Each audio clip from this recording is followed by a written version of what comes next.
ஒரு காலத்தில் ஒரு பச்சைக் காட்டில் கிகி என்ற காகம் வசித்து வந்தது. கிகி புத்திசாலி.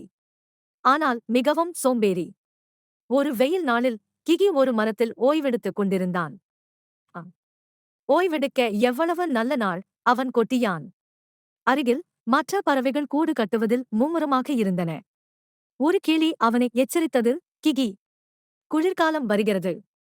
உன் கூடு கட்டத் தொடங்கு. கிகி சிரித்தான், பின்னர், நான் இப்போது தூங்க விரும்புகிறேன். நாட்கள் கடந்துவிட்டன. கருமேகங்கள் வானத்தை நிரப்பின. ஆனால் கிகி இன்னும் எதுவும் செய்யவில்லை. பின்னர் ஒரு நாள் திடீரென்று மழை பெய்யத் தொடங்கியது. ஓ இல்லை! நான் நனைந்தேன், கிகி அழுதான். எனக்கு கூடு இல்லை, தங்குமிடம் இல்லை.